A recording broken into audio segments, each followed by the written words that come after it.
জি sir, yes sir, আপনি কোনো tension করেন না। আপনি যে ঠিকানা দিচ্ছেন ওই ঠিকানায় যাই ফাটুমু। খালি কি ফাটুমু, এলাকা পুরো তছনছ করে ফেলাম। ঠিক আছে স্যার, যাই স্যার। অনেক দূর যাইতে হইব, গতিটা আরো বাড়িয়ে দিই। বাপরে, গতির ঠেলাই তো চোখে কিছু দেখতেছি না, চশমাটা পরে বই। কাগজ তুই গেল। হাই হাই, যে লোকেশনে যে আমার ফুটন লাগবো ওই ঠিকানাটা তো কাগজে লেখা ছিল। লোকেশনটা তো মুখস্থ করি নাই। কাম সারছে, কি করি এখন তো ব্যাগ গিয়েও দিয়া পারো না। না, আমার তো কোনো না কোনো জায়গায় যে ফুটনই লাগবো। কি করি কই পুরি। ওই তো সবুজ শ্যামল একটা দেশ দেখা যাইতেছে।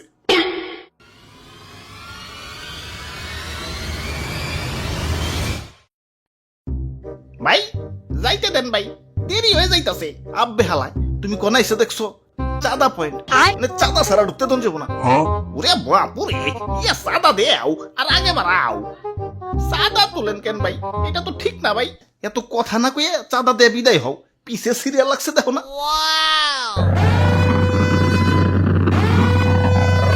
আরে আরে খারাও, তো তাড়াহুড়া গেলা। ওই আমার পথ আটকেও না, আমার একটু সামনে গিয়া ফুটতে হইব। কিন্তু সামনে যাইতে হলে যে চাঁদা দেন লাগবো।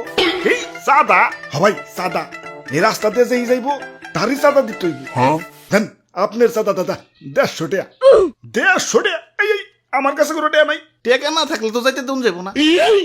ওই ইমার্জেন্সি ভাই, আমার একটু সামনে যাই ফুটন লাগবো, যাইতে দাও ভাই। না না, চাঁদা ছাড়া তো কোনোভাবেই যাবার দেন যাবো না। কাম সারছে রে, কোন দেশে বললাম?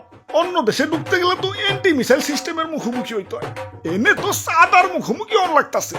ওরে বাপুরে, এইটাই আমাকে উন্নত প্রযুক্তির এন্টি মিসাইল সিস্টেম। আরে ভাই বুঝতাছো না, ইমার্জেন্সি ভাই, আমার সামনে যে ফুটন লাগবো। বিশ্বাস করো ভাই, আমি তোমাকে দেশে ঢুকতাম না ভাই।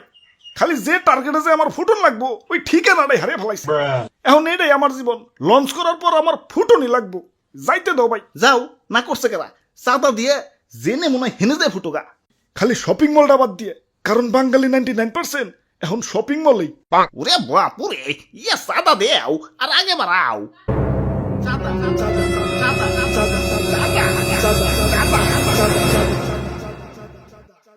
আরে ধর, এই তখন মানুষের বেলায় কোথাও শান্তি পাইতেছি না। একে তো আমার জায়গায় জায়গায় ফুটিয়া ফাটিয়া দুনিয়া জুড়ে একটা গ্যাঞ্জাম বাজিয়ে দিছে, তার উপরে তোরা চাঁদাবাজিতে রাস্তা আটকে বয়ে রয়েছস।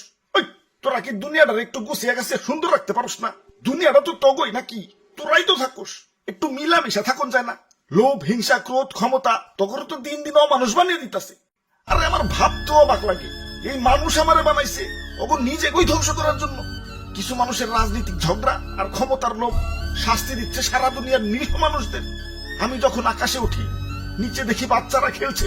আরে আরে এদের স্বপ্ন ভাঙার জন্যই কি আমি তৈরি? এই সুন্দর পৃথিবীটা তো শুধু রাজনীতিবিদদের জন্য না, এটা সবার। এখানে শান্তিতে বেঁচে থাকার অধিকার সবার। শান্তি বাদ দিয়ে অশান্তি জ্ঞান করস তোরা। তোরা মানুষ না, তোরা সবাই অমানুষ হয়ে গেছস। তোরা যদি মানুষই হইতি, মানুষ হয়ে মানুষ মারতে পারতি না। তোরা সেদিনই মানুষ হবি যেদিন আমাকে বানানো বাদ দিয়া পৃথিবীটাকে সুন্দর বানানোর চেষ্টা করবি। তোরা সেদিনই মানুষ হবি যেদিন আমাকে বানানো বাদ দিয়া নিজের ভাইদেরকে বুকে টেনে নিবি। আরে এত কথা কিসের? ইনি কি সিনেমা দেখতে বইছি? ভালোই চাঁদা দিয়ে যাও, চোখের সামনে থেকে সরো। জ্ঞান দিতে আইছে।